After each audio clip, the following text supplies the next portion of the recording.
Glad to have Rick Bozich, the Hall of Fame writer from the U.S.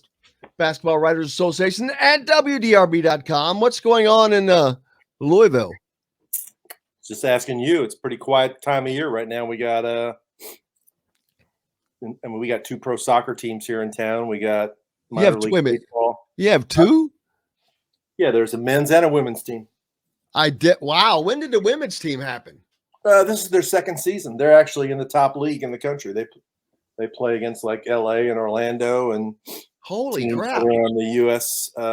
There's most of the players on like the US national team playing the league. I think they've had one or two players from the US national team.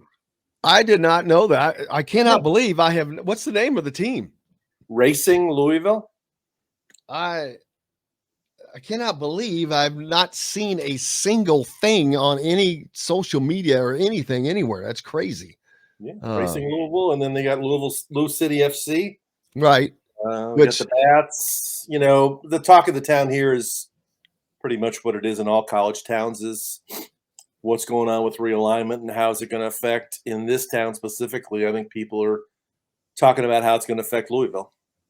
Well, that's the wonder, Louisville in the ACC, which everyone's kind of looking at as, where's the ACC going to end up after this? Because right now it's the Big Ten and the SEC, because football drives the train in college athletics as much as we love basketball and we love the NCAA tournament, which is one of the greatest sports spectaculars that there is. Football drives the train, and the ACC, that is not in their favor. They have Notre Dame kind of, but I don't, how is this not going to be the SEC and the Big Ten for the college football championship? I just don't know how that's not going to be the case. It certainly seems the direction we're going. The only question is how long is it going to take for us to get there and how many teams will end up in each league. I agree with you. I mean, the SEC and the Big Ten are proactive and the other leagues are reactive. And the SEC made the most recent move of the big moves. So this has been going on now for 25, 30 years when they got Texas and Oklahoma last year. And then we had this supposed alliance between the Pac-12 and the Big 12 and the Pac-12 ACC and the Big Ten, which was meaningless. How'd that work out? Yeah, the Big Ten gets the two schools in LA. And now from everything I've heard, obviously the Big Ten's, I think before they make any more moves, they're waiting to see what Notre Dame will do. Well, they have to, because without Notre Dame is without Notre Dame, why, who else would you add and why besides Notre Dame? Yeah. The only one I would make an argument for, and I'm not saying ahead of Notre Dame, I'm just saying with Notre Dame, because you need to add two, don't you, to make it an even number? Yes. Might be like a North Carolina. Yeah, that's been the talk. North Carolina is entangled in their ACC contract. All those schools, when the latest round of realignment went down, they signed some grant of rights agreement so that if you left the league, you could leave, but any TV revenue you earned through 2036 would go back to the ACC, which is a pretty big deterrent. And I'm sure that was fought in courts. Huh? Did the schools have Fred Glass as their attorney? I don't know. I'm going to assume the ACC's at a big disadvantage. The biggest disadvantage they're at is that the value of their television contract is, half or less than half of what the SEC and Big Ten schools are going to get. And you're hearing these numbers thrown around. Of the new Big Ten contract will be worth over $100 million per school. I think the ACC teams are hoping to get in the 40s. And they were late. As much as everybody likes to criticize Jim Delaney, I mean, for him getting ahead of the pack with the Big Ten network, he's got that league, positioned ahead of everybody except the SEC. And that's why the Pac-12 failed to a large degree, is the Pac-12 network.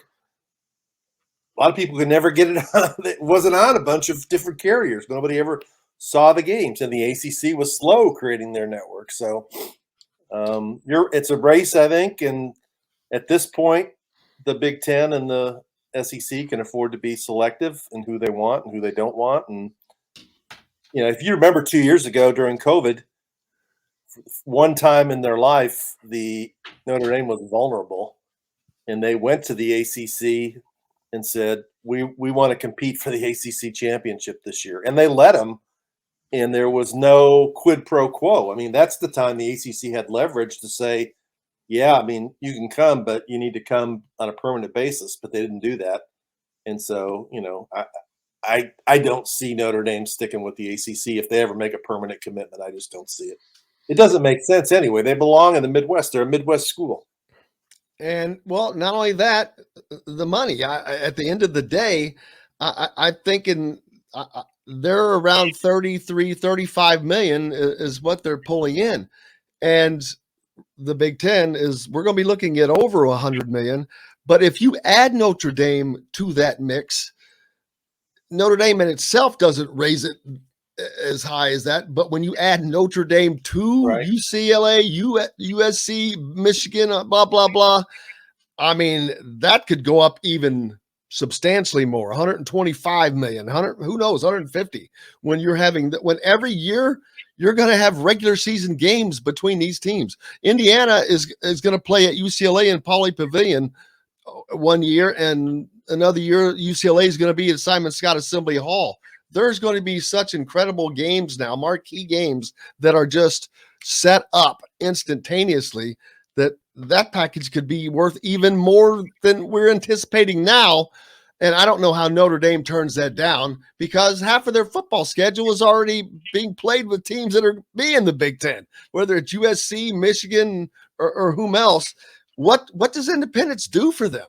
What do they really want? Because joining the Big Ten would give them the ability to do almost anything they want, because they would just be heaped in money. People will be pulling up Brinks trucks and just opening up the doors and filling the grotto with money.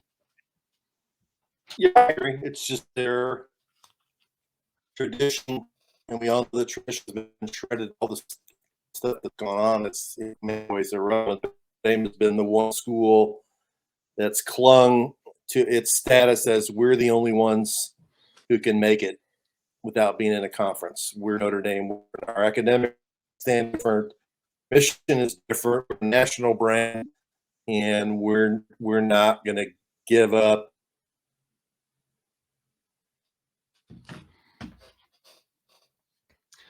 John, I'm starting to wonder if this is not on your end. Okay, it's not. So go ahead and let's not get to that. It's not. Relax. There you go. He's back. It might be on my end. I actually have the internet people coming out here tomorrow, because my internet goes down 6 or 8 times a day. So hopefully we can get through this. Oh, but well, we had an issue with Bob, so I was thinking it was us. Okay. Oh, okay. Notre Dame is so proud of its independence that Jack Swarbrick is the AD. He's been there for a long time. This is like one of his legacy decisions. Is he going to keep Notre Dame independent, or is he going to look at the lay of the land and say that worked for 100 and some years, but it's not going to work anymore for the survival of the best of the school? We got to go another direction. It will certainly be something. Louisville, speaking of Louisville, caught in the ACC. And I don't mean this to be negative, but Louisville has basically zero leverage for several reasons. Number one, because of all the NCAA problems that they've been in over the last decade. Nobody wants that. Secondly, their academics are just weak, and a league like the Big Ten is definitely not going to take Louisville. I don't see an SEC. I guess the ACC is not going to go anywhere, but what's going to become of the ACC? They're football. They don't have a football league. I mean, Clemson is it. Yeah, I mean, two parts of that. One, I mean, the third part of the Louisville equation that's difficult for them is that TV market they would bring is Louisville. Well, the SEC already has a presence in Louisville because of Kentucky, and they even have a bit of presence in Louisville because of Indiana. So, it's not like they would bring a huge TV audience along with them. The next thing I would say with the ACC is, I mean, the only thing that I think is in the ACC's favor at this time is that grant of rights contract, which makes schools vulnerable to leave, because if let's say Clemson would go to the SEC, you hear that one. If Clemson goes to the SEC, according to that contract, any money they would make in the SEC through 2035 or 36, whatever it is, goes back to the ACC. Now, obviously, we know that they would look for some loophole and try and fight that in court and get it, knocked down a few pegs if a school doesn't really want to be in the league. But yeah, that's the ACC's issue. I mean, I think you look at a lot of schools in their league, Miami, Florida State, and Clemson, you would have to think would want to go to the SEC, wouldn't you?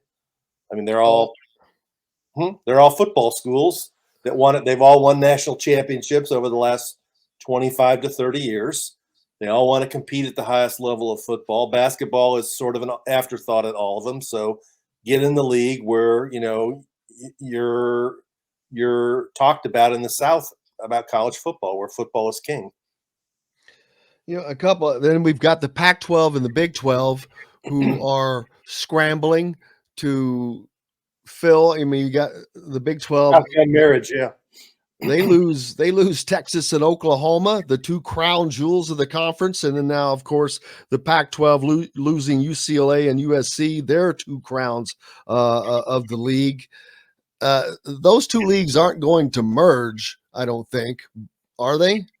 Or I mean, there's been different talk over the last couple of days. I saw yesterday that the Big 12, I think Dennis Dodd, didn't he report that the Big 12 was in talking to, I think it was like Washington, Arizona State, and Oregon. And it sounded like, and maybe Utah, and maybe Colorado, I don't remember, but Stanford, Cal, and Oregon State and Washington State were the teams getting left out. Really? Huh? I don't know. Why would they leave anybody out? I would think that they would, just for strength. Well, I think you leave Washington State and Oregon State out because they don't bring anything to the equation in terms of television viewers. Oregon brings you Oregon, Washington brings you Seattle and Washington. So why divide up the pie and help two more schools get a slice? I mean, it really is Darwinian, man. You have to always look out for your best interest in every way. And that's why I think sometimes Indiana needs to dig a little deeper and football a little harder at building the football program up. Because if it ever gets to the point where the Big Ten says, we got a few teams in here that really aren't adding much to the mix, and we can get stronger by booting them out and bringing somebody else in, Indiana and Northwestern, and I don't know who else, but Rutgers or whatever. Well, Rutgers brings the New York market, but Maryland or whatever. I mean, I don't think it's going to happen in the next few years, but I can see those kind of conversations coming down the line. Can't you? Oh, absolutely. Because as I said, football is the engine that drives the train at the end of the day. And especially when you've got Ohio State, Penn State, these places, they have 100,000 seat stadiums on top of that. But that's not where the money's being made, although they're making money on it. I mean, what Michigan makes about $6 million a game, I think, which is more money than an IU football makes in a season, probably. But it's the TV money. And that's where I hope this doesn't happen. But why nothing would prevent it. But, are we in danger of having, Georgia and Auburn and Alabama and the top of the SEC and then the top of the Big Ten just pulling off and saying, hey, this is us. This is the Premier League. This is the Premier League. Jim, I think if we were starting out now and they could start from scratch, and there weren't all these legal entanglements of contracts and, TV rights issues and scheduling contracts and all this, that we would already be closer to that.